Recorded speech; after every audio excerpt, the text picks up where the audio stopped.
Hello everyone, আসসালামু আলাইকুম। লারাগন tutorial সিরিজের আরও একটি ভিডিওতে আপনাদেরকে স্বাগতম। আজকের এই ভিডিওতে আমি দেখাবো কিভাবে লোকাল হোস্টে phpMyAdmin যুক্ত করা যায়। তো লারাগনে কিভাবে phpMyAdmin যুক্ত করা যায় সেটির আমরা দুইটি পদ্ধতি এই ভিডিওতে আমরা দেখব। phpMyAdmin জনপ্রিয় ডাটাবেস ব্রাউজিং টুলস। এর মাধ্যমে গ্রাফিক্যাল ওয়েব ইন্টারফেসে আপনারা ডাটাবেসকে অ্যাক্সেস করতে পারবেন এবং ডাটাবেসের মধ্যে বিভিন্ন ধরনের অপারেশন পরিচালনা করতে পারবেন।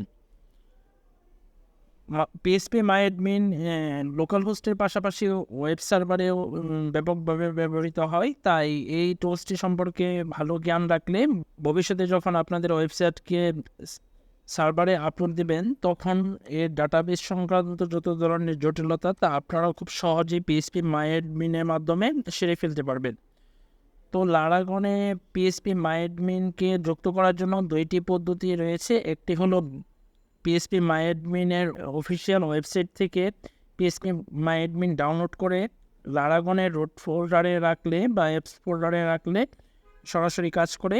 আরেকটি হলো এখানে রাইট ক্লিকের মাধ্যমে একটি অপশন আছে, তার মাধ্যমে আপনারা করতে পারেন। তো আমি প্রথমে দেখিয়ে দিচ্ছি যে কীভাবে ওয়েব সার্ভার থেকে ডাউনলোড করে আপনারা এই কাজটি করতে পারেন। তো এই জন্য আপনাদেরকে phpMyAdmin লিখে গুগলে সার্চ করতে হবে এবং সার্চ করার পরে phpMyAdmin অফিসিয়াল ওয়েবসাইটে চলে যেতে হবে এবং এখান থেকে ডাউনলোড 5.2.1 এই বাটনটিতে ক্লিক করতে হবে।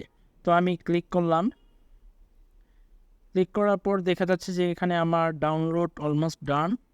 তো আমি যদি চলে যাই তাহলে এখানে আমার phpMyAdmin এই একটি জিপ ফাইল চলে এসেছে। তো আমি এটিকে আমরা যে ফোল্ডারে রাখতে হবে সেটি হলো লারাগনের ভিতরে ইটিসি অ্যাপস, এইখানে একটি ফোল্ডার তৈরি করতে হবে phpMyAdmin নামে।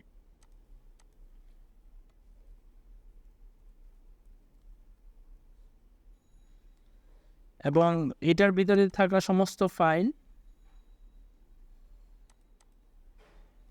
এই phpMyAdmin-এ এনে কপি করে দিতে হবে এবং এই কপি হতে কিছুটা সময় লাগবে।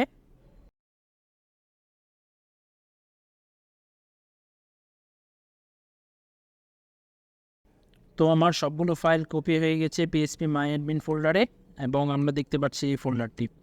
এখন যদি আমি লারাগনে চলে যাই এবং লারাগনের যদি ডাটাবেস ফোল্ডারে ক্লিক করি তাহলে অটোমেটিকলি phpMyAdmin ওপেন হয়ে যাবে এবং এখানে যদি আমাদের যে পাসওয়ার্ড রোট সেটি দিয়ে ইউজার নেম রোট সেটি দিয়ে লগ ইনে ক্লিক করি তাহলে আমাদের phpMyAdmin-এর মাধ্যমে আমাদের ডাটাবেসের সাথে কানেক্ট হয়ে যাবে। এখানে আমরা বাম পাশে আমরা সবগুলো ডাটাবেস দেখতে পাচ্ছি আর এখানে বিভিন্ন ধরনের সেটিং ডাটাবেস সার্ভার সংক্রান্ত বিভিন্ন ধরনের ইনফরমেশন, এটার ইউজার নেম, এটার ভার্সন কত, প্রোটোকল ভার্সন কত, এই বিভিন্ন তথ্য দেখতে পাচ্ছি এবং এখানে ওয়েব সার্ভারে কী ধরনের ভার্সন আছে এবং কোন সার্ভারে চলতেছে বিভিন্ন বিষয় আমরা এখান থেকে খুব সহজে দেখতে পারবো। তো এটি হলো একটি পদ্ধতি যেটির মাধ্যমে আপনারা লারাগনে phpMyAdmin-কে যুক্ত করতে পারেন। এছাড়াও আমি আর একটি পদ্ধতি দেখিয়ে দিচ্ছি। তো সেটি দেখানোর জন্য প্রথমে আপনাকে এখান থেকে ধরেন আমি এটা ডিলিট করে দিলাম। যদি ডিলিট করে দেই তাহলে তো আর phpMyAdmin-এর মাধ্যমে ডাটাবেসকে অ্যাক্সেস করা যাবে না, যেহেতু এখানে phpMyAdmin নেই। তো আমি যদি ডাটাবেসে ক্লিক করি তাহলে এখানে হচ্ছে যে হেডি এসকিউএল নামে যে সফটওয়্যারটি গত ভিডিওতে দেখিয়েছিলাম সেটির মাধ্যমে ডাটাবেসকে অ্যাক্সেস করার অপশন চলে এসেছে। তো লারাগনের মাধ্যমে যদি আপনি এটিকে অ্যাড করতে চান তাহলে আপনাকে চলে যেতে হবে লারাগনের এখানে রাইট ক্লিক করে টুলসে চলে যেতে হবে এবং কুইক অ্যাডে যাওয়ার পরে এখানে বিভিন্ন ধরনের অপশন দেখতে পাচ্ছেন। এখানে সর্বপ্রথম যে অপশনটা আছে সেটি হচ্ছে phpMyAdmin।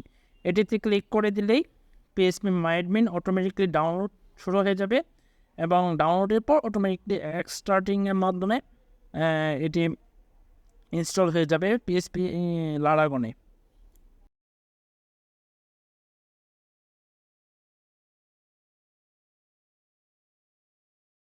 তো এখানে ডাউনলোড শেষ এবং অটোমেটিকলি ব্রাউজার ওপেন হয়ে এখানে phpMyAdmin ওপেন হয়ে যাবে। এখানে আবার যথারীতি ইউজার নেম রুট লিখে আপনারা যদি লগ ইনে ক্লিক করেন তাহলেই দেখা যাবে যে আবার phpMyAdmin অ্যাক্সেস করতে পারতেছেন। তো এই ছিল আজকের এই ভিডিও। এই ভিডিওতে আমি দেখিয়েছি কীভাবে লারাগনে phpMyAdmin যুক্ত করা যায়। ধন্যবাদ সবাইকে। আপনাদের যদি এই ভিডিওটি ভালো লাগে তাহলে আমার এই চ্যানেলটি সাবস্ক্রাইব করুন। আমার পেজে ভিডিওটি দেখে থাকলে পেজটিতে একটি লাইক দিয়ে দিন। আর নতুন কী নিয়ে ভিডিও দেখতে চান সেই সংক্রান্ত কোনো রিকোয়েস্ট থাকলে অবশ্যই কমেন্ট করে জানান। ধন্যবাদ।